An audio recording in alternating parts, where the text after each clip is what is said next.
All right, are you ready? Yeah?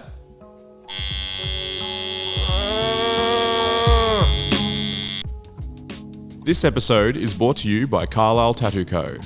Bold, bright and everlasting. You can find us at 178 Carlisle Street, St Kilda, Melbourne, Australia.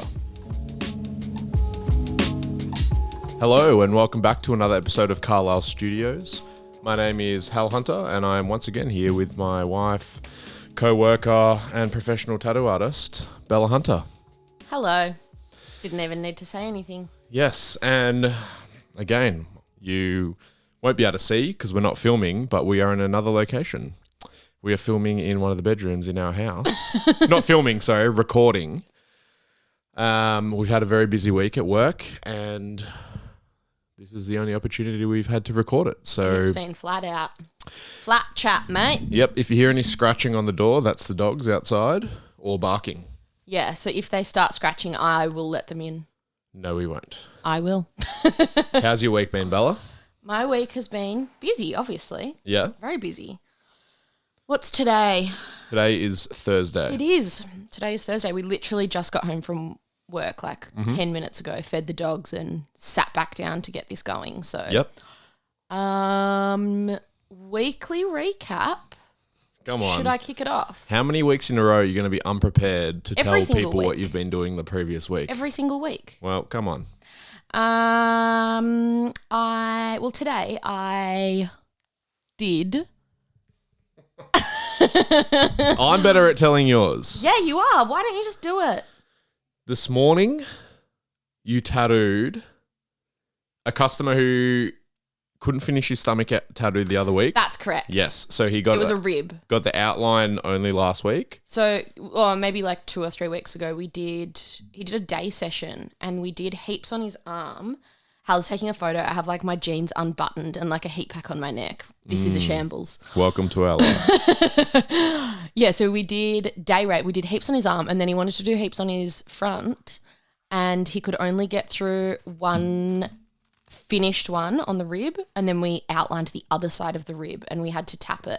Fair play last time though. It was crazy. He did a full day on his arm and then decided to end the day on the torso tattoos, which is... Yeah. I didn't recommend Yeah. finishing on that note, but he said he wanted to, so we did it. And then he came in today and so we did one on the sternum and then we shaded the other rib. So that was really good to finish them. And then you tattooed that girl in the afternoon. You've tattooed her a fair bit. Yeah, I've tattooed her heaps. We did a web on her knee with, a little butterfly in the corner. Yep. And I reckon I've been tattooing her for maybe like close to 2 years or something. And the day I met her, she has been talking about doing her knee, but she hates getting tattooed. And so we finally did it today. Fair enough. Milestone for her. So your weekly recap's just a daily recap. Just Yep, one day that's at a what time. we're getting. That's what we're doing.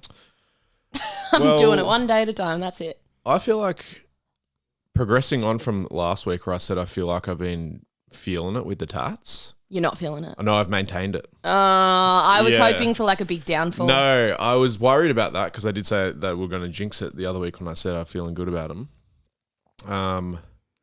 Not feeling like I think they're good tattoos. I'm not saying they're like, I'm not trying to hype myself up. I'm just talking more from a like, You're flowing. it seems to be going well, as in You're not it's not stressing. difficult. You're not I'm not like going having a yeah. hard time. Exactly.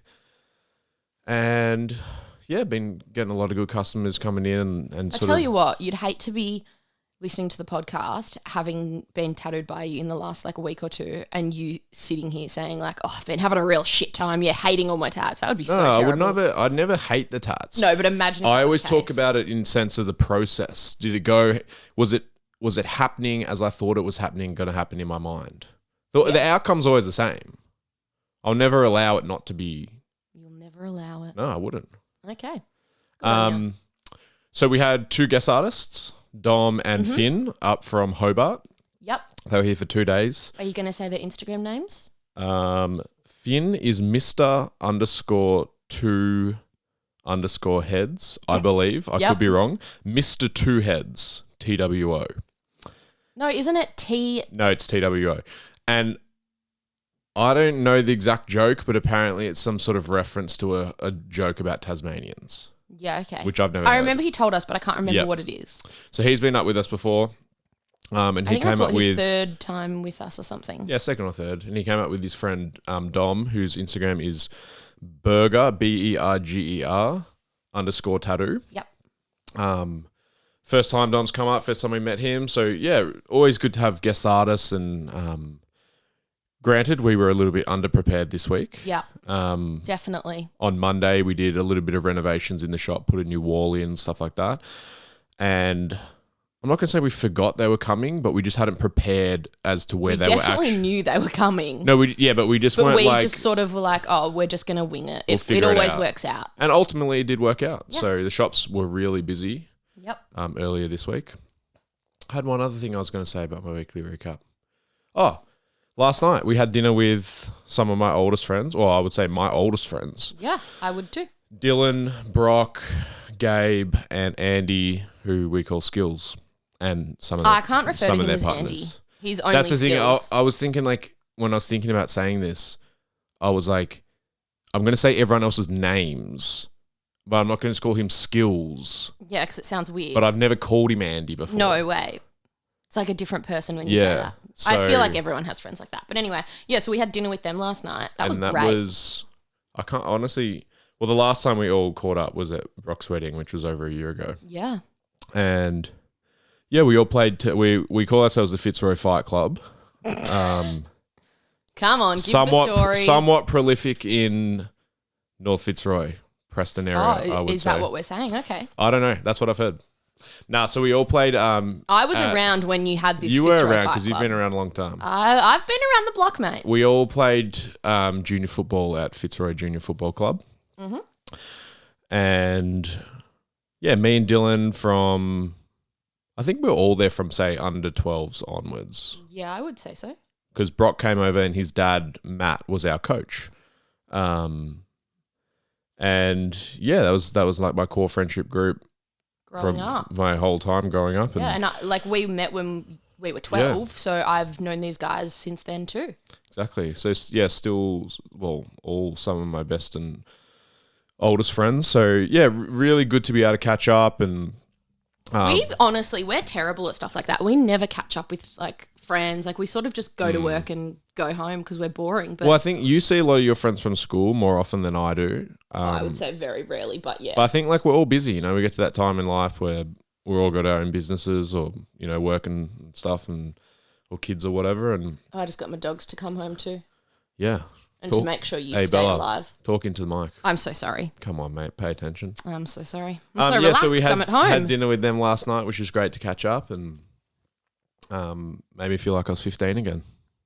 Yeah, you don't look it. Nah, I definitely don't. Oh, and the other big thing this week, one of our good friends, Guy, for his birthday came in to get tattooed by me. Happy birthday, Guy. We love you. Yes, and he told me my hair was thinning, so I shaved my head. No, didn't he say that your hairline was very far back or something? No. He said my hair was thinning. Just thinning. Yep. Okay. And I said, fuck, if someone's willing to say it, then maybe it is true. But Guy and, like, you, me and Guy would just say anything. We don't really care. No, he was being serious. Yeah, I know. But, and I don't care. But he's not saying it to, like, upset you. He's just saying, like, there's just not much of a filter with all of us. And I don't care. So I came home, shaved the head, shaved the beard, and that's how it's going to stay. But fully shaved, like, to the skin, number 0, Yep. There's nothing. Well, I put a photo on my Instagram of myself the other day, so people might have seen it. Yeah. Anyway, yeah, so it's been a really good week. I've really enjoyed it. Yeah, I'm just going to... Finish off another back piece this week as well, which is always fun, on Wes. Oh, I started a back piece this week. Congratulations. Thank there you. we go. So Congrats. that was a decent weekly recap. Congrats to both you and I. So we had... Oh, sorry, that sounded so weird. That was the weirdest transition. Yeah, it was I very felt. bad. So I'm going to pull myself up and start again. Last week, we did the 21 questions, but we actually only answered less than 10. And got a really good response. And I think we actually answered 11, and it annoyed me so much that you captioned it 21 questions. Well, I was like... I get It's it a why game, you did it, but isn't it was it, what incorrect. people So play? apologies, people. And there was like, crazy response when we asked for people to ask the questions. Like, got a few hundred responses. So we didn't want to leave it just at the 11. And yeah, we're going to dive back into that and hopefully it interests you, because it'd be pretty boring if it doesn't. So, Bella, talking to the mic again. This is the mic. I couldn't be closer, guys. Right, If I get closer, I'll be screaming. People get in a their real ears. insight into our lives in this, where we just bicker. Yeah, well, that's all we do anyway. What's the question? Tips and advice on the first tattoo when getting a new sleeve, example, size, placement, etc. Okay. Actually get asked this a fair bit. Yeah, I do People too. always say, "Oh, how do you start a sleeve?" You know, they want That's why I included it. they want a traditional patchwork sleeve, which is, I guess, what we do mostly. And they always like wonder, how do you start it? You know, and my advice always is, just pick the one that you want the most in the spot that you want it the most. Yeah. And you get that. So just say you look at a whole arm, you're like, "Oh, cool, I want an eagle and snake, and I want it on my forearm. I love that." Just get that first. Don't worry about what's going to go here, what's going to go there, blah, blah, blah. It's like... Because it never ends up being exactly what you imagined in your head, because it's always like shape and size permitting. Exactly. So I always recommend just go one at a time. Get the first one in the spot that you think it looks good, and then you'll go, cool, all right, what do I like next? Oh, cool, maybe I like the crawling panther. Where's that going to fit best? Yeah. And you'll see, because depending on what you get first, that'll dictate the other spots. Yeah. And I generally always say, like, pick the favorite one, but also think about the most visible spots. So, for example, the most visible are the top of the forearm, then the inside of the forearm, and then like your shoulder and down. Because you never, like, no one ever sees the ones on the inside of your arm, like coming from your armpit, that's like against your chest. Yeah, and you'll never see them as much as you see the ones on the outside of your arms either. So it's like... Choose the main ones in the most visible spots, because that's what's going to be noticed as often, and go from there. That's it. Yeah. And then whittle it down to your least favorites, and then not even the least favorites. It's like you end up getting stuff that you couldn't even think of, you know, at the start, because a certain gap at the end dictates. It's like, oh, maybe you wanted a horseshoe, but it's more of a triangle shaped gap, and the horseshoe's not going to fit. Yeah. So what are you going to put in there? Yeah. So that's when you start to have to think, like, what can go in there? You know, almost the spots dictate the tap. yeah, absolutely. But also, I feel like if you are getting a full sleeve or something, not every customer comes in like every 2 weeks to add to it. So someone might, you know, do a full sleeve over a handful of years, and your style is going to change. What you thought you were going to get originally, you might not want anymore. So you also have to account for that. So you're saying that was Don't that was so overthink it. confusing. Just don't overthink it. Just get what you like. That's to like, get start. something, but then you might not like it. So No, but you know what I'm trying to say. I know what you mean. Yeah. Yeah, don't overthink it. Just pick one, get Just it. pick the ones pick you the next like and one, get it. that one. That's my advice. Pick it and chuck it on. You'll be right. That was a good question.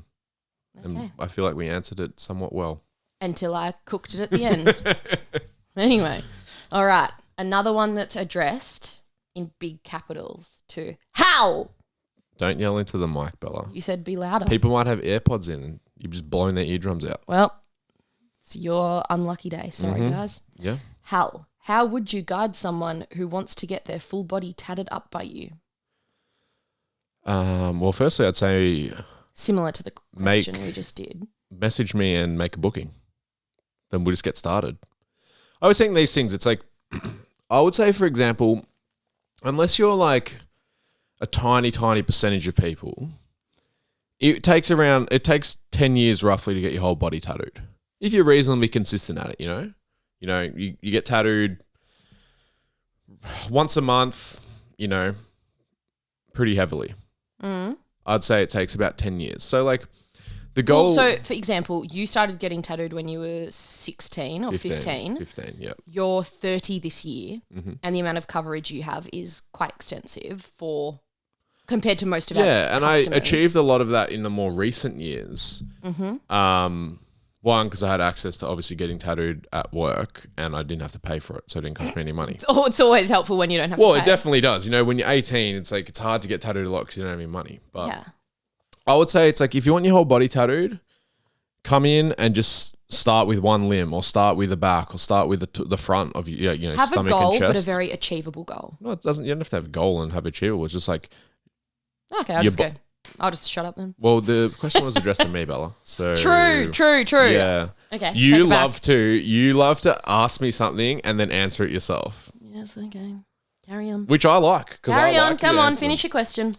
So, you essentially a bodysuit, if you're getting traditional, is just made up of a full front, a full back, obviously your ribs and all your limbs. So just pick one limb or torso area and just start with that. And then eventually it's like you'll have 2 sleeves, 2 full legs, a full front and a full back. And then you'll be like, cool, where's the areas we need to connect it all up? So that'll be more so in your armpits and over the top of your traps and around your hips and your ass and stuff like that. And the front and more like groin area. And they're the ones that's like typically people don't get done towards the end. So I think like, yeah, it's a daunting prospect thinking like, oh, I've got to get my whole body tattooed. But it's just like take it one tat at a time, you know, one booking at a time. You just chip away at it. Because it's funny, it's like, and I went through this and a lot of people go through this, is like you feel like it's so unachievable. Like, fuck, I've been getting tattooed so much and there's still so many spots to get tattooed, so many gaps that I haven't got anything. And then you'll get 1 or 2 tattoos and it's like suddenly it's like, oh, now it's starting to come together. You know, it's all pretty connected. So, yeah, just message me and make a booking. Or Bella and make a booking. No, they specifically wanted Hal. So I'm not involved in this one. Yeah, so message Hal. Right, message me and we'll book it in. Yeah, and I'll just go fuck myself in the corner. Cool. Oh, okay. We've got another one. Hal. Hey, you can't complain because you selected all these questions. Yeah, they're a selection from mine and yours. I haven't seen any of these, so you've just picked all the ones. You're just the crowd favourite. You can't just put it back on me. Hal, I'm used to it. You're everyone's favourite. It's fine. Anyway, Hal. That's not true. You've got a lot of customers who chose to get tattooed by you, not me. Hal. Stop yelling into the mic. What's something you genuinely want to achieve before you die? Oh, Jesus. That's grim. What level are we talking here? I don't know. I have no context other than that. There's so many. You're baffled. You have a think about this as well. No, this is addressed to you, but I have an answer for you that is just a very frequent that we have without discussed. getting too personal, I'll probably give one work, one life, maybe a few more life. No, you get one of each. Work, and then I'll say what I think one of yours is. In my tattooing career, I would like to achieve one complete bodysuit done 100% by me. That's cool. In traditional. Yep. And so if you're that person, shoot him a DM. Yeah, I'm yet to do it. I've got a lot of customers who, on the pathway there, potentially. But I think that would be a lot of tattooers' goals. That would be It's crazy. like very, very few people get bodysuits and very, very few people get to do them as the artist. So that would be something I would love to do. And the doggies are scratching at the door. Oh, episode's over then. Yep. I think especially in traditional, it's not as common, the full bodysuit. Like Definitely there definitely not. are, but with traditional, you can collect from a lot of different artists and it still looks homogenous. Whereas Japanese, it's like you're getting it all done by one person. Yeah. So that would be my work goal. I think outside of work, for me, and I don't know if people think about shit like this, but I always think I would love to achieve financial independence. Mm-hmm. Mentally, that would, I think, it would free me up a lot. I don't think it would necessarily make me happier. No. But I think you spend a lot of time consumed by where we are in our life. This is a good thing. Where we are in our life, and are we setting ourselves up in a positive way for the long term? You stew on that so much. I do.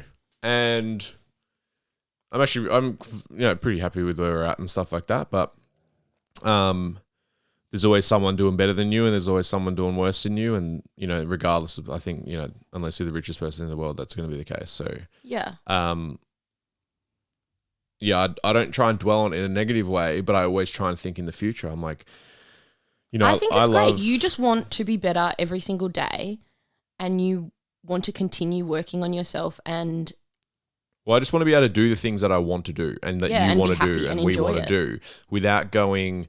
And I've spoken about this before on a podcast, not necessarily this one that we're doing, and this might go off tangent here, but I talk about this with a lot of guys at the shop and friends and stuff, and it's like, you know, money doesn't make you happy. Like if you're sad and you're not fulfilled and stuff like that, you know, coming into money isn't going to suddenly be like, oh, no way. You're happy. But I think what it does is it gives you the ability to make decisions about your own life and choose what you want to do. That you might not have had if you didn't have some financial assistance. Well, it's like if you need money, like if you've got lots of bills, or you know you got to pay off a mortgage or a debt, or you've got rent and stuff like that, then you know, like, you don't get to choose every day whether you wake up and go to work because you want to. No, it's like you need to. You have to do that to be able to survive. So my goal would be to get financially independent. So like pay off the mortgage, for example. That would be ours, would be pay off. That is our goal. Pay off the mortgage. And then I probably still would work exactly the same amount and stuff, but I wouldn't be going. I'm going to say that's a lie. I would say you would at least work 3 or 4 days because you would want to spend a whole day committed to surfing. No, but I've always said that. I've always like, oh, one day I'll just stop working if I get to a certain point and then just disappear. But I don't think I will. I think you would 100% because we also live an hour and a half away from work. So we spend like 3 hours a day in the car. Yeah, but if you had financial freedom, you would not drive that every single day. I wouldn't do it every single day, but I would still go to work. Yeah, you would still go to work, but I'm saying 3 or 4 days a week, you would. All right, so they're the things I would love to achieve before I die. Full bodysuit on a customer and financial independence. And the thing that I thought he was going to answer was free swimming with the sharks in the ocean. Did I say that correctly? So I'm chewing my ice out of my drink. Oh, we just got to wait for it. I don't know what it's technically called, but so I spend a lot of time in the ocean, and we were talking about this today. Not one time have I ever been in the ocean I've not thought about sharks. Oh, neither. And like, I'm not a fucking idiot. I know that there's sharks out there, of course. And I always wonder, and sorry for interrupting yet again, but I always wonder, like I have spent a lot of time in the ocean. I grew up down the beach, like almost doing nippers and all that. You did nippers. I did. And I always thought, I wonder what the closest is that I've ever come to a shark. Obviously, I haven't known. Like when you go to the aquarium when you're growing up, whatever. You wouldn't know, and you almost probably wouldn't want to know, you know. But I do see a lot of footage of sharks. Do you think about that? Of course. Like the closest you've ever come, has it been a few meters? Has it been a few kilometers? Sure. I've had dolphins swim underneath me. Yeah. And it's like, well, I don't know. There are wild fish in the ocean. So 100%. Why wouldn't there be other fish around? But I think so. I see this thing. It's in Hawaii, and you go one of my favorite places in the world. You just go swimming with a snorkel with tiger sharks, and a lot of pro surfers have done it. I've seen a few videos of them going and doing it, and because it helps with understanding that they're not just there to kill you. Exactly, and I don't know the exact stats on how many people die from shark attacks and stuff like that. And it's way less than what but I think. I think. Having heard and seen so much footage of sharks and stuff over my whole life, but never having seen one in reality, you always have this perception, you know, it's like Jaws, the TV show or whatever, and the movie. And I would love to experience it in the wild, not in a cage where they chum up the water and, you know, you get a super aggressive experience with sharks. I would love to, I don't know, see one in the wild. When I went scuba diving, after a while, I was like, fuck, I actually would like to see a shark down here. It'd be so interesting. Yeah. So hold on, that would be an activity I would like to do. Okay. I just Googled something interesting and Is this live stats? Yeah. I'm turning into your mum, aren't I? Yes. And it says, global total of unprovoked shark bites significantly lower than average. And there's a tally of different countries. Australia total is number 9. Is it? And then underneath is Egypt 2, South Africa 2. Crazy. But, sorry, the fact that I was actually going to give you before was each year worldwide there are 10 deaths attributed to shark attacks compared with 150 deaths worldwide caused by falling coconuts. Yeah, so statistically it's very uncommon, but I think the thing about it is a coconut hitting you in the head falling out of a tree is not a brutal death. No. It's not scary. No. You know, and you're not expecting it to happen walking under a tree. That's the thing about the sharks is the unknown, you know what I mean? Yeah, absolutely. And so anyway, we went way off topic there. But yeah, I would really like to do that. Yeah. Yeah. What about you? I have not thought about it because this question was also addressed to you. Oh, okay. Well, next question then. What machines do you guys use? Would you like to try any others? Do you want to answer this? Or do you want me to answer it? I want you to answer it because I'm going to sound dumb. I'm going to sound dumb. You've put the effort into preparing the episode. Yeah, but you say things way better. You're way more intellectual. I just sound like a dumbass. So I use coil machines to outline and shade my tattoos. Bella uses a coil machine to outline and a rotary machine to shade her tattoos. I also sometimes use the coil, but it depends on how I'm feeling on the day. So you alternate for shading. Yeah. Hal just doesn't use a rotary. The branding of our machines is it's a little bit of a mixture sometimes, but predominantly we use the Carlisle Tattoo Co. collab with Midtown Machine Co., which we released last year, which was actually something that was crazy exciting. I've always wanted to do. So I've used Midtown Machine Co. machines built by Troy Pierce he's in LA. Yeah. Since 2015. Yeah.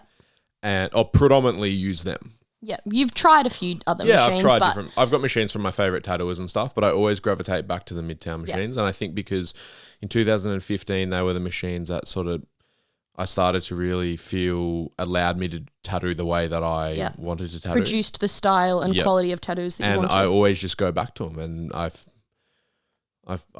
they're just like workhorses for me, you know? Yeah. So for me, the machines that I use was heavily influenced by what Hal was using because obviously I apprenticed under him.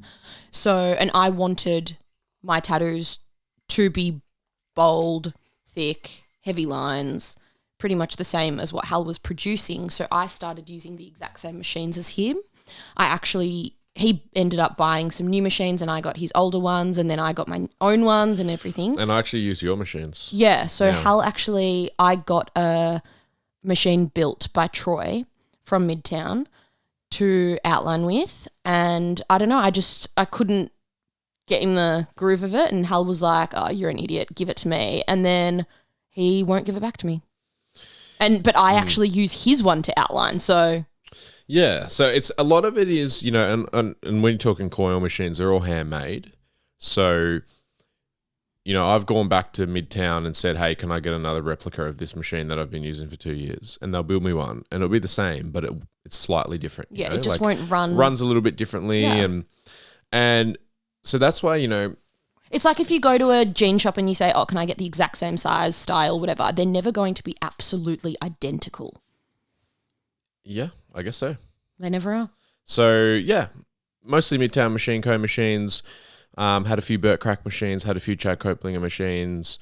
Fucked around with some rotaries, but not my sort of thing. Don't know what will happen in the future, but I'm sort of like very practical when it comes to machines. And we both are. We're sort of like if it works, why change it? Yeah, that's it. If it allows me, if it's doing what I want it to do, then... leave it. I'm happy with that, you know? So, yeah. And I agree. Like, even today, for an example, one of the guys was doing like a small fine line tat and he definitely does not do that style normally, but it was just a walk-in. He was like, yeah, I'll do it. And one of the other guys was like, oh, try this machine. And I just looked at him. I'm like, don't. Stick to what you know. You know that machine runs well. You're just using a smaller needle. Like, you don't need to change up your whole setup. Just go for it. And he was like, oh, the tat ended up perfect. I guess it depends how you got taught to tattoo. You know, like I'm more like I'll use the same setup for every tat or the same machine, even if I'm using thinner lines. I do too. I might turn it down a little bit so it doesn't hit as hard, but just so, because it's like, then I'm not thinking when I do the first line, oh, how's this machine going to work? You know? Yeah. But anyway. Yeah, because my mind is more so on what it is thinking about every time I do a tattoo. Just follow the stencil, make sure like I'm doing everything that I need and not like, is this machine going to hit how I want it to? Yep. Yeah. And then, the reason that I mix it up between coil and rotary for shading is sometimes I just want like, this might sound a bit weird to some people, but like sometimes I want more of like a peppery whip. Can you make that sound not stupid and lame? We're not getting into technical tattoo talk. Okay. So it's a style of shading. Yeah. Okay. Well, we'll just go with that. Don't ask me any more questions because I'll sound stupid. Next one.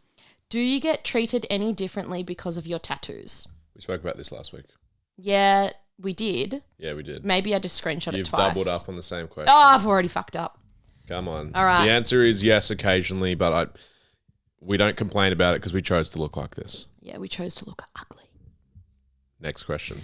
How to get an apprenticeship type beat. I'm just going to change that to how to get an apprenticeship. Bella. These are new questions. We spoke about how to get an apprenticeship last week.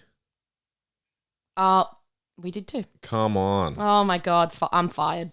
Okay, this one we didn't. Should customers, spelt costumers, stick to one artist in the studio, or is it seem okay to switch? That's really personal preference. I think this is such a touchy one depending on who you're speaking to.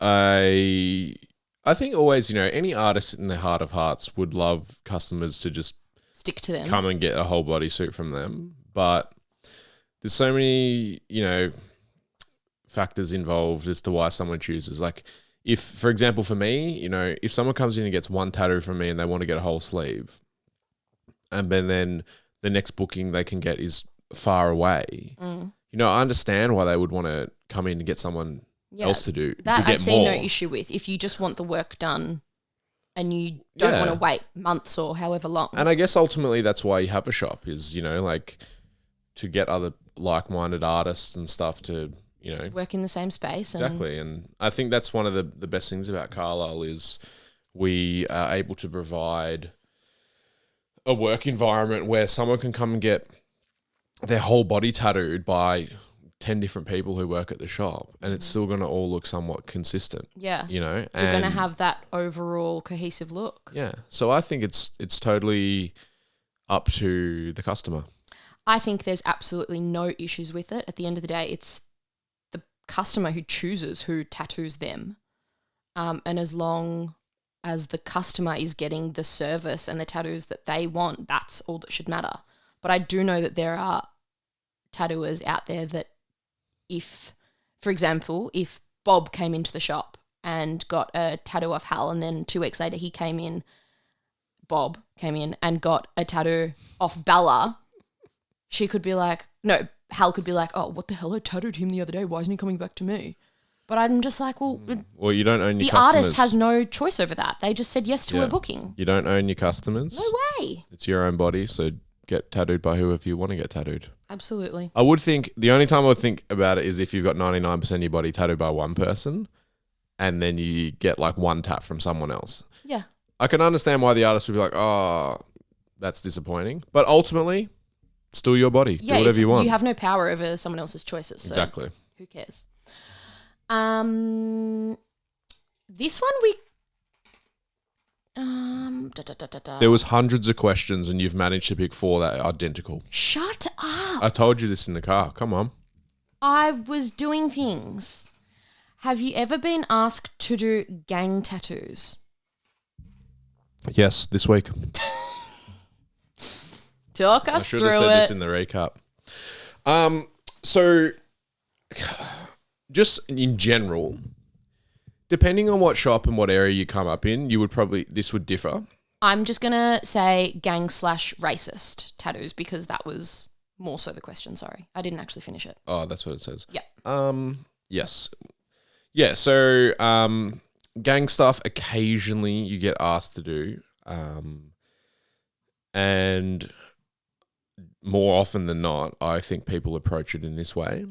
If you're not involved in that gang, then people say like, oh, we don't do that sort of thing. Mm-hmm. And I think it's widely pretty understood, from the people asking that stuff, that it's like the majority of people are going to say no. Yes. So I've never experienced any aggression or anything like that from people asking. The racist stuff. Yes. Yes, been asked to do that. The guy this week, he does come in occasionally. I think he's come in maybe a total of like 8 times in the past maybe year. Sometimes a little bit hard to understand what he's asking for and stuff. But anyway, and I said no. So just to clarify, definitely said no. He wanted a full front Australia flag And it actually... Okay, so what happened was No, I I'll was explain it. tattooing. No, I was tattooing at the front of the shop, and he sort of looked at me and he was like, "I want to buy ink," and I was like, "Oh my god, I'm mid tattoo. Hal, come here." And then, thankfully, knight in shining armor. He wanted to talk to me outside. I thought he wanted to buy ink, which we don't sell ink to anyone. No. And I was like, "Oh, we don't buy ink." He's like, "No, I want to get some ink." And I was like, "Oh, okay, you know." And rough dude, see him on the street occasionally and He stuff. was dripping in sweat. And we definitely try not to judge people based on their looks, because some people who come in and present themselves that way end up being really loyal customers. And actually, like, very lovely people. And you could have easily judged them when they first come in and, you know, not had a good tattoo relationship with them just because you thought they, you know, were a junkie or whatever. So he wanted to talk me outside. I was like, didn't really want to, but the shop was full. So I was like, yeah, whatever. So he wanted a full front Australia flag, but from what I could piece together from what he was saying, he went to jail, got kicked out of the Aryan Brotherhood, so they removed all of his racist tattoos, and he wanted to get them again and incorporate them into the Australia flag. Yeah. Wasn't it over his stab wounds? Yeah, there was some story he was telling me about his stab wounds and all this, and I was He kept like trying to lift up his shirt from what I could was see. more worried about like him trying to fight me or something, so I wasn't fully concentrating on what he was asking for. He kept putting his hands into his pockets, and it seriously looked like he was I know. like going to take out a knife or something. I was very aware. Anyway, I said no. And I tried to... normally, I would just say, fuck off, man. Like, I'm not into that fucking shit or whatever. I wouldn't say that. Very aggressive, I would Hal. I would want to say that. I would say, fuck off. You're racist. Not into it. Like, don't come back here. Yeah. But because of the way he was sort of, like, acting around me, I didn't want to, like, get him offside. I wanted to be a bit more diplomatic about it. And I said, hey, man, we don't do that sort of stuff. He sort of argued back a little bit, and I just said, oh, look, man, like... yeah, we're just not the shop to do that for you. And ultimately he'd left and there was no drama or anything like that. And I doubt he would be able to get anyone to do it in any sort of good shop or reputable shop. So, yeah, get us to do it. Like, way less common than people might think. But I think the general understanding out there for people who are wanting those tattoos is that they're not going to be able to get them at your average tattoo shop. No. So they don't bother asking anymore, you know? Yeah. But yeah. Interesting question. Yeah, it's very rare that it happens, but it still happens. Yeah. Unfortunately. Yeah, it is. It is Okay. unfortunate that people still want those things, but... Another question. Does Hal miss his shovel? Give some background to what a shovel is for people who don't know. I'm assuming they were referring to the shovelhead motorcycle Harley Davidson I used to have. That's what I'm assuming. The answer is yes, I do miss having it, but I'm content in the fact that...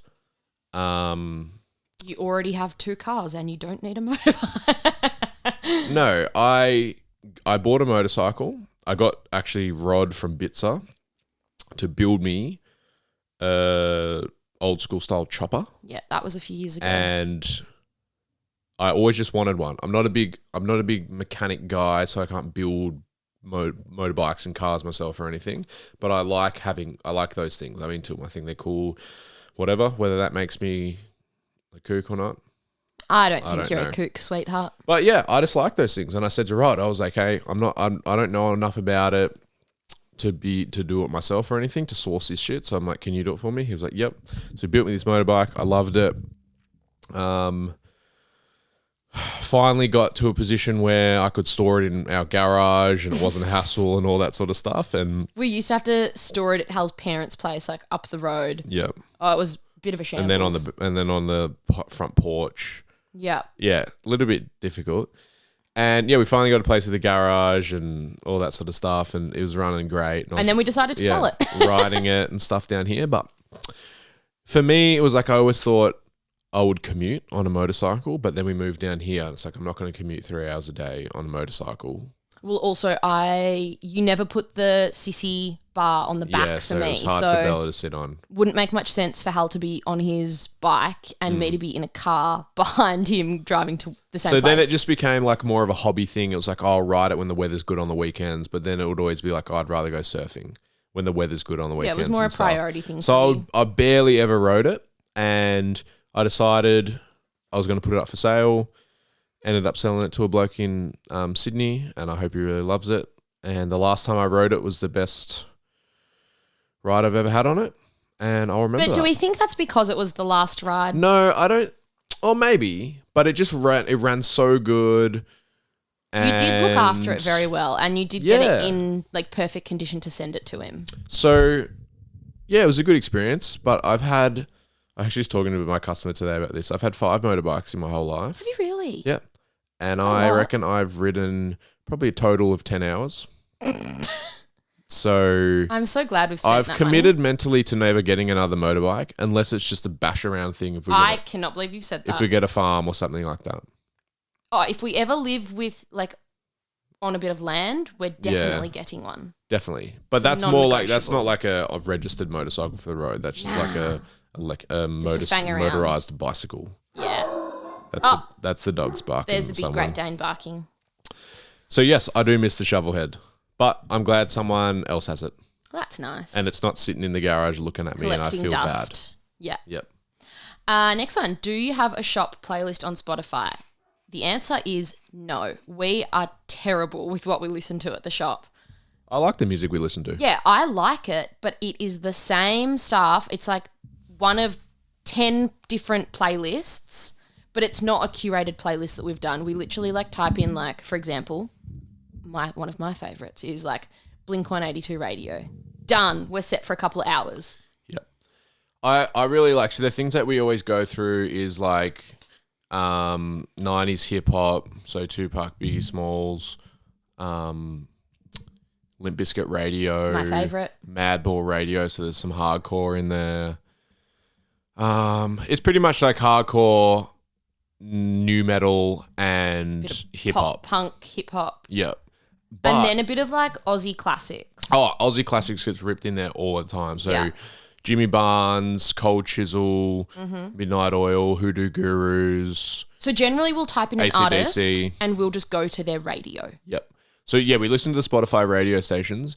One of the negative things I think about Spotify, and if they ever wanted to sponsor the podcast, then disregard this. Yeah, Okay, we love you. Spotify. There's no issues. But I find it very hard to find new music because it always goes recommended stations, and it's just shit that you've listened to before. It's the same artist. And that's why we listen to the same stuff every day. It's because you flick through your recommended stations or artists or whatever, and it's all artists that come up in those radio stations. So it's like, it's just the same stuff. But also we don't want any super like quiet music because it's just awkward because you're out, like everyone in the shop is using a coil machine, which they're quite noisy. So you don't want just to be able to hear the machines buzzing. You want to be able to hear the music over the machines. Yeah. So it does have to be like quite like amped up, lively music. Everyone's into the shops are really into music. Yeah, which is great. I've worked in shops before with artists that are like not really anyone's into music, and it's like you don't even think about what's playing. It's just like background music. But everyone's quite into it. And I reckon like we used to have times where like 5 times a day someone would be like, I can't listen to this anymore. And then like we have to change it. But now I think everyone's just sort of like, oh, I might change it once a day. It gets changed every like 3 or 4 hours. Yeah. Just because you listen to the same. Yeah, more so to change up the genre. Yeah. But yeah, hip hop, new metal, and hardcore. Yeah. We also have had a few times where we've got like some bloody like trance on, or it's like real club. Some of the younger boys are into like, I don't know what the style is, the genre. I have no idea. I'm going to say like trap music. And it is shit as. Hal and I hate trap music. They're into like mumble rap trap music. So every morning we come in and that's what they put on. And Hal and I just walk straight to the iPad and just switch it off. I'm the old cunt. I put the fuck. I'm just like AC/DC. But yeah, so no, we don't have a set playlist, but we always go to the same stuff. Yep. It's just safe for us. Do you guys plan on doing guest spots in Europe? Honestly, I think we had about 30 questions that were about specific places in Europe and London. So overall, no, we don't have any plans to go there as of yet. That's not to say we won't ever. I think we definitely will. Yep. But maybe not for a few years. Yeah. I mean, I've tattooed in London before and it was really good. Busy, good shop, good city, good people. And I love London. yeah, there's lots of places I would love to tattoo, but every time I get back from a tattoo trip, I need like 2 weeks. I'm to like, recover. I don't ever want to travel again. Yeah. So Hal and I hate traveling. We do it because it's fun when you're there. it's fun when you're there, but it's the whole travel experience. Yeah. I don't like going on the planes and stuff. So I was very fortunate growing up. I've literally gone all over the world. I was so lucky, and doing it when you're really young was amazing, but doing it for work, not as fun because you are lugging around all of your work stuff. You do have to think about it a lot. yeah, I think it's more fun if you're going on a holiday and then you're like, hey, I'll tat for a few days. Yes. Just to experience it, because obviously we enjoy doing tattoos, but it also sort of pays for your trip while you're over there. Yes. But you know, like we don't have any plans to go on big overseas holidays. No so then way. you're just going to work. And if you're going with the mindset to purely work, then you're just working the whole time. Yeah. And I think like when I was in London, it's like it was pitch black when I got up in the morning to go to work, and it's pitch black when I left the shop. Yeah. And you just go and get food, and then you fucking go to sleep and you get up and tat the next day. Yeah. So if wherever we're going to tattoo in the future, it would only be places that we would also holiday and like do half the time working, half the time traveling and enjoying yourselves. Yep. But we will always announce on our stories Yeah, whenever of we're course. planning it Of course. with heaps of notice. Yep. And Yeah. hey, you can always fly to Australia. That's true. Come down under. The borders are back open. Oh, that sounded bad. I like that as an ad for Australia. So this one we technically have answered the starting question, Okay. but so it's which machines and then needles do you prefer and why? This will be sorry. I have to throw in questions. Sorry, I have to throw in questions that Hal would never pick because otherwise you guys are never going to hear the answer. That was such a negative response I put out there, so I'm sorry. Yep. Okay. I'm not going to go into specifics because You don't want people copying your style. no, yet, I don't obviously. care about that at all. But I think some people will view like you don't want to give out too much info, you know, about like technical how to tat, what all the setup is. Well, yeah. And I'm not being a gatekeeper at all. Yeah, it doesn't sound like it. So quick answer, I use loose 14 liners. I do too. There you go. I'm And the little mini me I of use Hal. curved 13 mags to shade. We used to Pretty use much. 11s, but I went to go order them ages ago and everywhere was sold out, so we moved up to 13s. Yep. And it's much quicker. So much quicker. How long are the waiting periods for booking a tattoo? I think this person is asking about us specifically because that's the only way we know how to answer. We only do our own bookings. How long's yours? Currently at the moment, I'm fully booked until the start of April, and I haven't yet started booking anything So that's further than 4 that. weeks. Yeah, we're now in March. Wow. Yeah, it's come quick. That's why I said I'm going to announce that I'm doing bookings again. Yeah. Because it's actually it's come up quick. Yeah. So at the start of the year, me and Bella booked to the end of the March, and we haven't really been doing many bookings beyond that just because it gets too far out and you got to plan the rest of your life so far ahead. But probably this next week we'll announce that we're going to start doing bookings. When this podcast comes out, we will have announced that we're going to be doing bookings Yes. probably up until mid-year. Yeah. And yeah, so usually, like depending on when you make your booking, it could be anywhere between, for me, it's always like sort of roughly like 2 to 4 months, depending on when you message me Yes. and when I'm going to start doing the next round of bookings. Yeah. So we generally do our bookings in the same time periods, obviously, because we need to think about things like, well, what if we want to go on a holiday or go away for a weekend? So therefore, we do the same structure. Generally, I reckon we do 2 to 4 months, depending on the time of year. So around Christmas time. Yeah.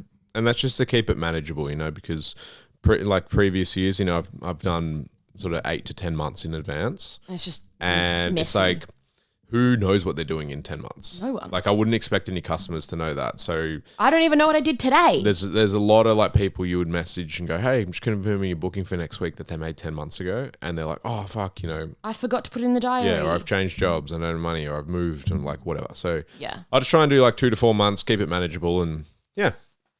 Cool. Is it okay to ask for another artist's flash or to show your artist this for inspiration? A little bit nuanced answer would have to come for that question, I believe. It all just depends. It depends on what you're actually wanting. Are you wanting an exact replica of the photo you're showing as reference? Then I would say that's not okay. Or are you wanting to use that as a reference because you want an eagle and that's a photo of an eagle you found that you liked? Yes. And you're happy for the artist you're going to Slightly change it and adapt it to maybe be more their style, or just so it's not an exact replica. Yeah. I think it also depends, does the artist work in the same shop as the other artist at the work you're showing? So, and then it depends about the artist who did the original tattoo. What are their things? So that happens a lot in our shop. People show tattoos to me that Bella have done, or other artists might have a booking and the guy goes, oh, I want this tattoo, and it might be a tattoo that I've done or something like that. And I'm always happy for anyone in the shop to replicate a tattoo I've done, placement, whatever. But I think what happens more often than not is they end up getting something that's very similar, but it's changed up, into the style of the artist they're getting tattooed by. Yes. And I think that is acceptable. Yeah. I think if it's not changed at all and you're going line by line, you're following the exact shading, that's not okay. Well, it depends. It depends if it's a very commonly repeated design. Is it an original design done by me, for example? Yes. Or is it a historical flash design that I've replicated? Yeah. If I've replicated it and I didn't do the original drawing No or the original issue. tattoo, then anyone can tattoo that. Yes. And I think that's why you don't If it's see... a Hal Hunter original, bow. There's a lot of crossover and grey area in traditional, I believe. And so that's why it always depends. It depends on is that an original Bella Hunter tattoo, or is that a replica that Bella did of a tattoo that was done in the 1970s? So yeah, always depends. I've got original tattoos that get copied all the time, and I personally don't care. I personally don't care not either. something that I could be bothered worrying about.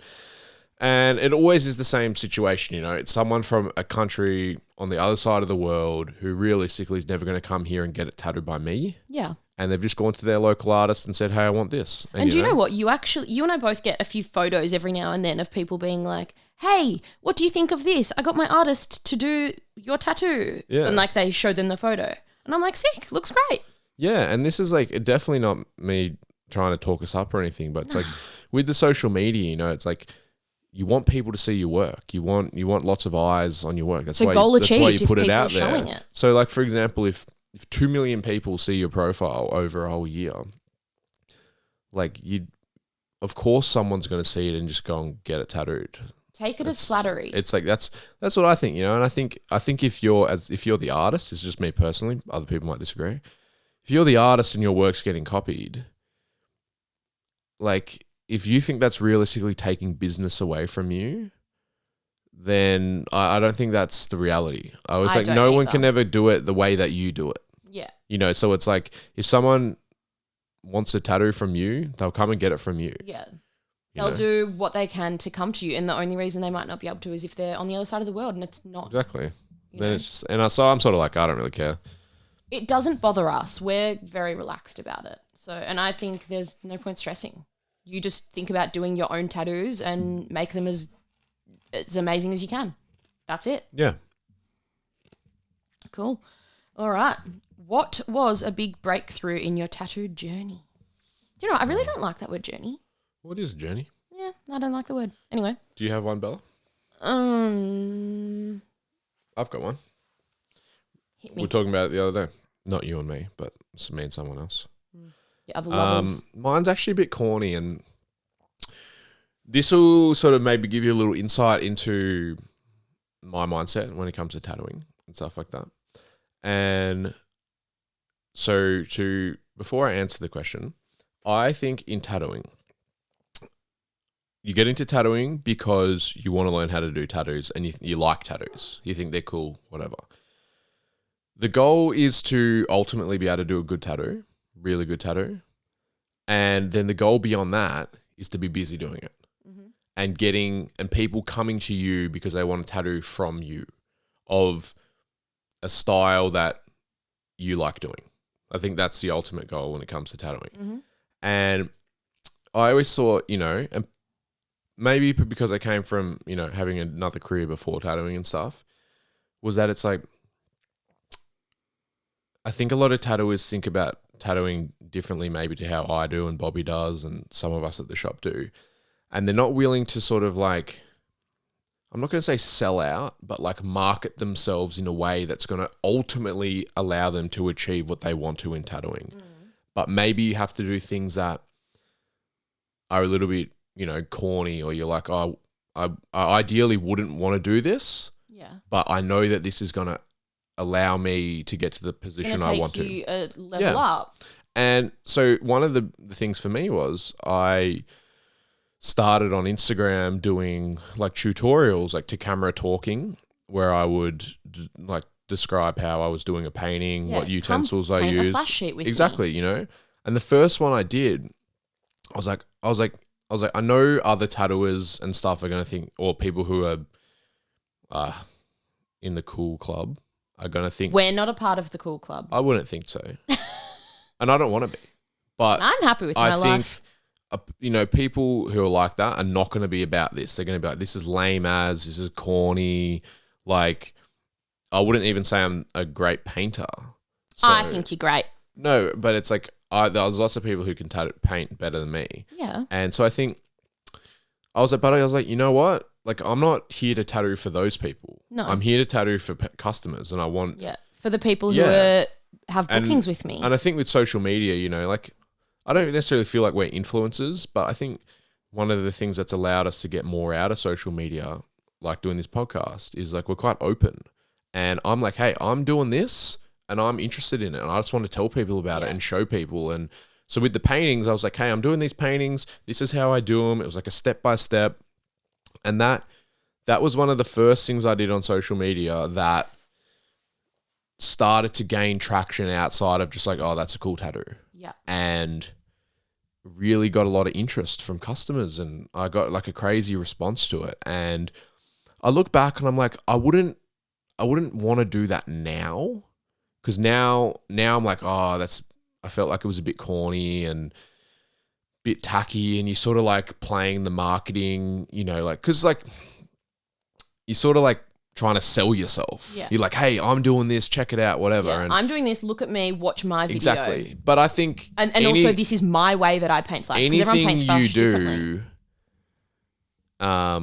people are always going to look at it, and you'll probably look at it in the future and go, fuck, I thought that, like, I wouldn't do that now. That was so lame. I think regardless of what you do in your own career or personal life, whatever, there's always going to be people who are out there judging you in a positive way and a negative way. Yeah. People aren't always going to love everything that you put out there and every choice that you make. Yeah. But that doesn't matter. And I've done some fucking horrendous things on social media to try and get traction, because I'm like, and I think it's been proven now. It's like the more eyes you get on it, you'll find a group of people who like what you're doing. Yeah. And it's just about getting your stuff in front of those people. So it's like, if you're like, and it's sometimes like a little bit difficult when you know these things and you still do them on social media, because you're like, there's lots of tattoos that I would love to put up online, but I know that they just are not going to like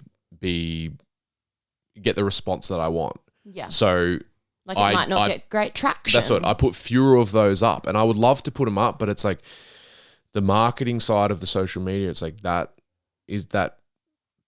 pays my bills and all that. So it's like, it's not just like, hey, this is stuff I'm putting out because I love it.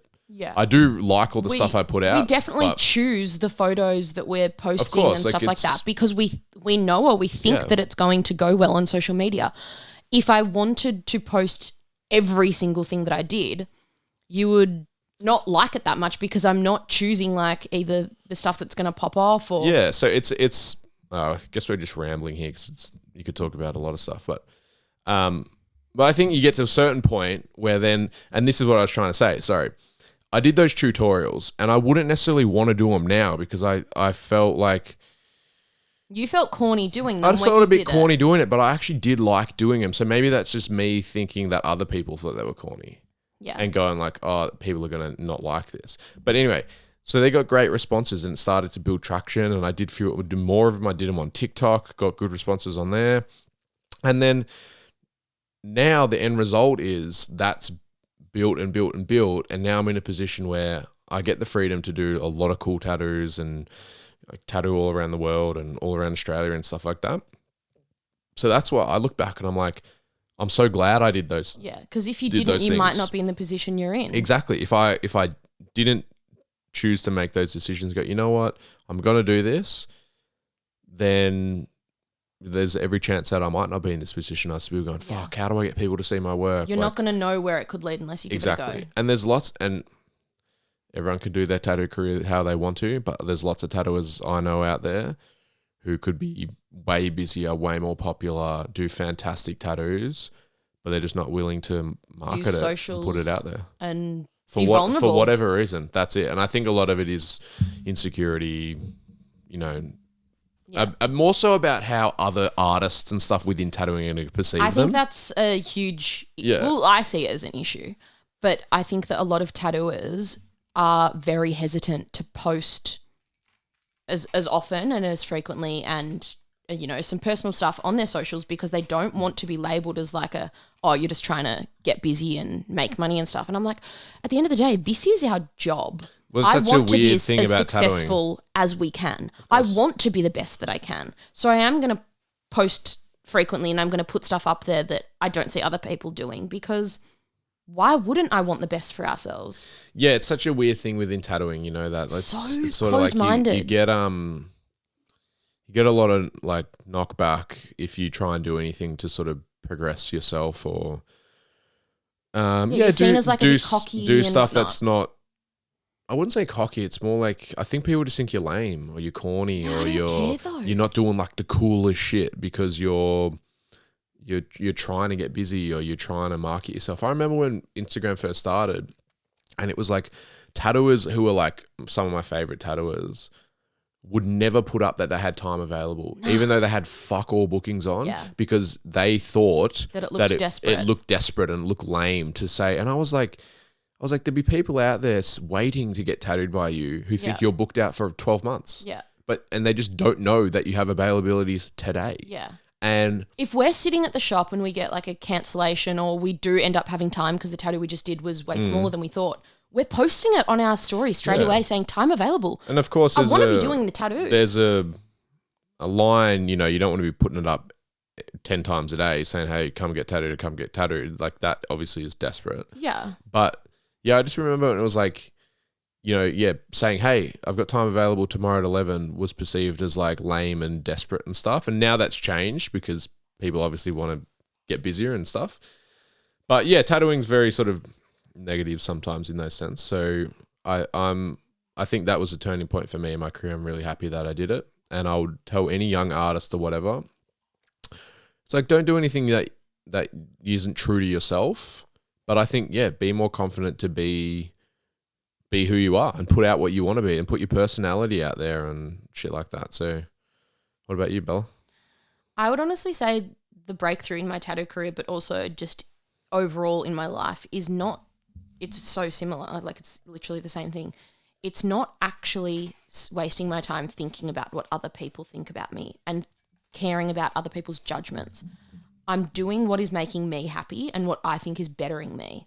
Is there one thing you've done though that you think took your career from one spot to another spot? I think the biggest choice that I've made in my life that has had the biggest impact is to actually start tattooing.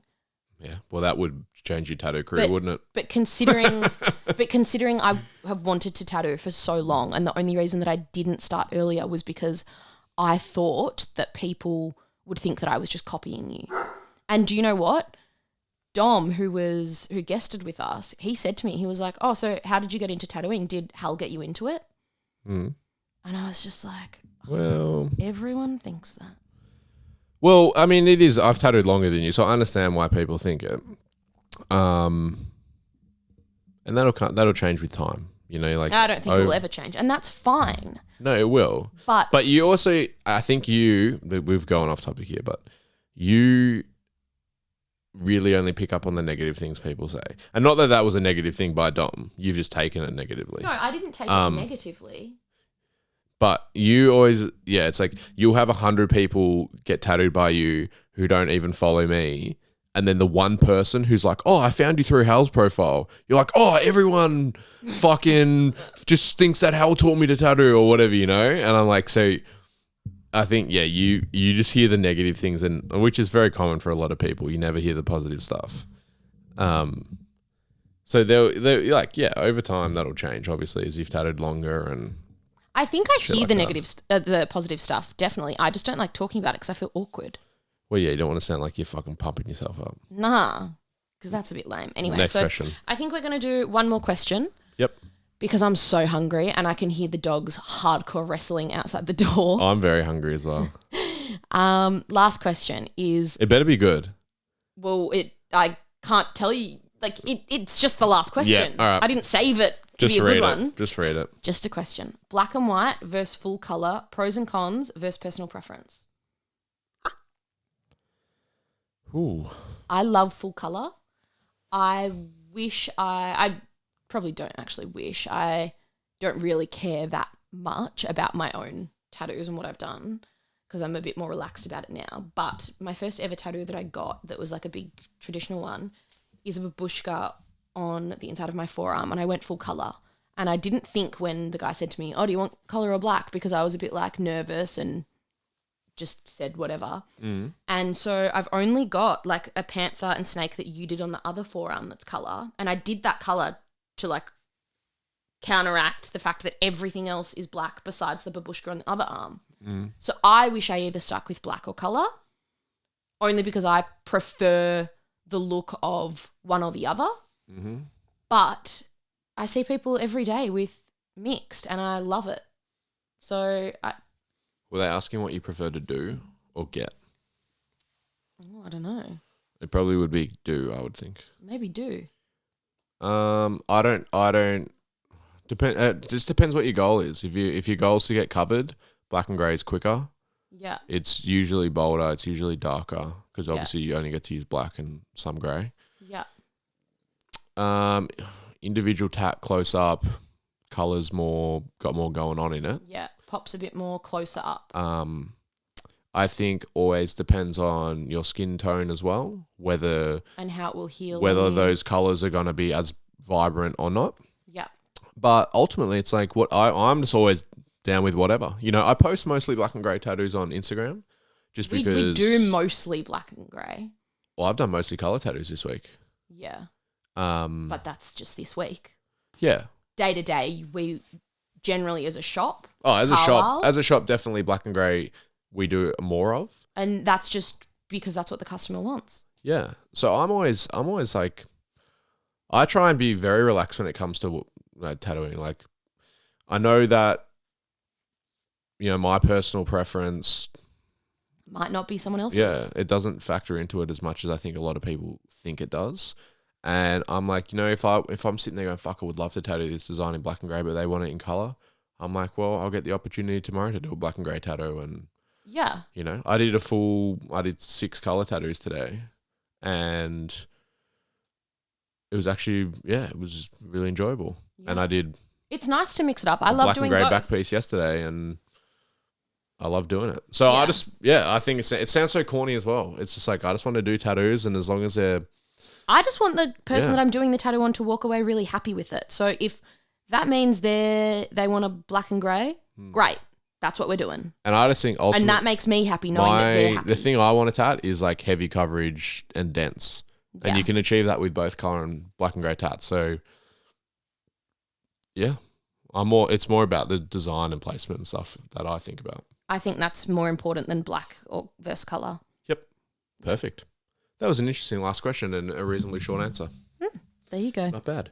So, yeah, we'll be back in your ears next Monday at 6 a.m. Yes, sir. is when they come out. And, yeah, let us know what you think about these episodes. I know it's sort of been different questions, some about tattooing, some about personal stuff. Hopefully you've Yeah. found them interesting. Someone keeps asking about this soup story that I keep needing to tell. Who's asking about this? A lot of people ask. Are they? Yep. Okay. And I'll tell it next week. No, I'm not going to tell it now because it will go for 5-10 minutes. So I'll tell it next week, the soup story. The one time I bought mushroom soup and such a shit choice. I didn't get to eat it. That sounds so boring. I know. Hal bought mushroom soup and he wasn't allowed to eat it, but stay tuned for next episode and you get to hear why. I would love to one day get to a position where like we can buy TV ads and that's the ad. Just a super out of context, really boring ad, but it intrigues people because they're like, that is the shittest goal. Who has wasted their time and money producing this ad? You fucking idiot. Why would you want to do that? I just think it would be There's funny. way more interesting things in the world to do. I know there is, but I just think it would be cool. Anyway, thank you for listening. We appreciate it. Yeah. Message me or message Bella. Any questions? DM Hal if you want a full bodysuit of his tats. Yeah. And no one else. If that's you, send me a message. And if it's not you and you just want a tat, also send me a message. I'm here for the people. Okay. Yeah. Party pleaser. We will have some more guests on and stuff in the future. All right. It's dinner time. All right. Bye-bye. Thank you. Thank you. This episode is brought to you by Carlisle Tattoo Co. 178 Carlisle Street, St Kilda, Melbourne, Australia.